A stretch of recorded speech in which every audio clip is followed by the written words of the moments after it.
What's up, everybody? Welcome to a special edition of Health Theory. Thinking about everything that's happened with coronavirus, I wanted to share everything I've learned about protecting and boosting your immune health.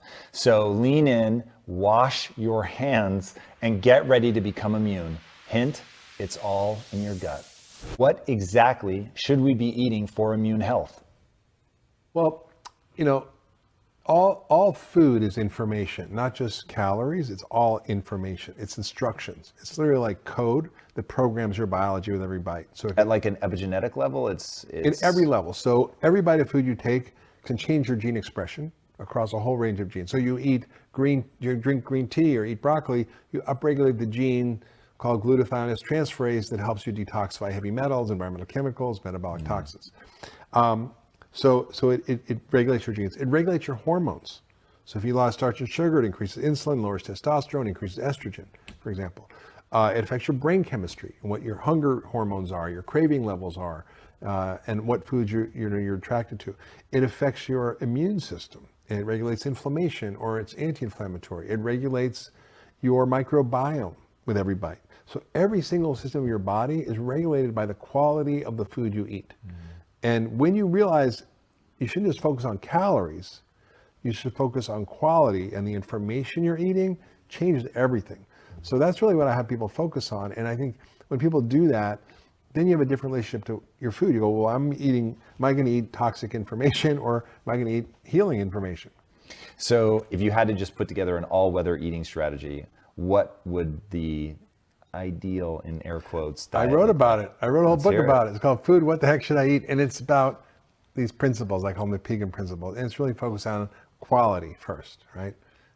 Nobody thinks we should be adding additives and hormones and antibiotics and pesticides and glyphosate to our food. Like, it's in it, but nobody's like, yeah. How do we avoid it at the grocery store? If you look at the label of something, if it has something you can't recognize, pronounce, then you shouldn't have it. Or if you don't have it in your cupboard at home, like butylated hydroxytoluene, which is in almost every processed food, is BHT. It's illegal in Europe. You wouldn't sprinkle it on your salad, would you? No. So that's a good rule. The second principle is, we should be eating a plant-rich diet, and across the spectrum, from fruits and vegetables to. Do you treat fruits and vegetables as sort of one and the same, or? No, it should be vegetables and fruit, right? So it's like, you don't want to be consuming only fruit, because that's full of sugar, and if you're diabetic or you're overweight or have issues, you might want to cut back on the sugary fruits or eat berries, which are less glycemic. Lots of nuts and seeds. Everybody agrees we should be eating lots of nuts and seeds. You want to soak them, reduce the lectins, that's fine. If you're going to eat beans and grains, pick low starch ones, right? And also give us a few examples. So like black rice, which is like the blueberries of rice, quinoa. What does that mean? Well, the black rice is called the emperor's rice, or forbidden rice, and it's full of these it's black. So anytime you see color in nature, there are polyphenols and phytochemicals in there. So it's got more antioxidants per serving than blueberries. And then you want to make sure, if you're eating, grains, like gluten grains are interesting. So most of the gluten we eat is wheat. It's 133 pounds per person per year. That's a pharmacologic dose. It is worse for your blood sugar than table sugar. Really? Yes. What? Yes. When you look at the glycemic index, which is how much the fixed amount of the food will raise your blood sugar, table sugar is 80, bread is 100. Whoa, I had no idea. Why? Because it's so processed and so quickly absorbed. And if you want to eat, if you're not gluten sensitive, you want to have farro or einkorn wheat or, spelt, you might tolerate those because those aren't highly altered genetically. But the wheat we eat is super starchy, has a lot more gliadin proteins, create more gluten sensitivity, is sprayed with glyphosate at harvest to defoliate the plants, and it also has preservative called calcium propionate, which causes autism in animal models and is shown to cause behavioral problems in kids. So ADD, all that stuff, could be all the flour.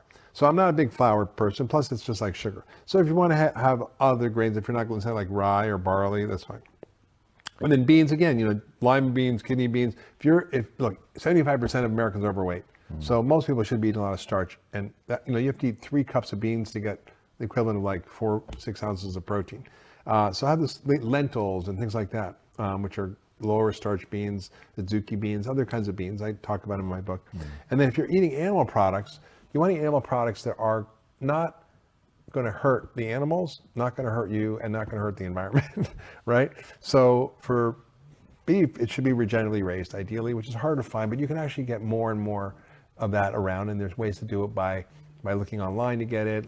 Thrive Market is a great resource for regeneratively raised beef. And again, chicken should be pasture raised, pork and all that should be raised in ways that are more organic or sustainable.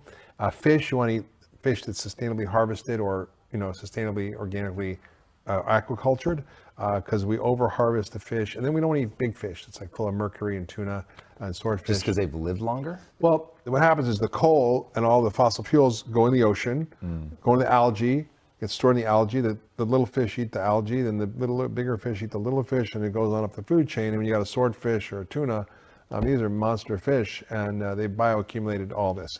And so you want to eat the right animal products. You want to eat the right grains, the right beans, the right vegetables, the right fruits, the right nuts. Give me the right vegetables. Are we just looking for color spectrum? So non-starchy vegetables. If you want to cut out nightshades and get rid of the lectins, that's fine. I don't care. But I love tomatoes. I'm not going to do that. And it'll make me feel bad.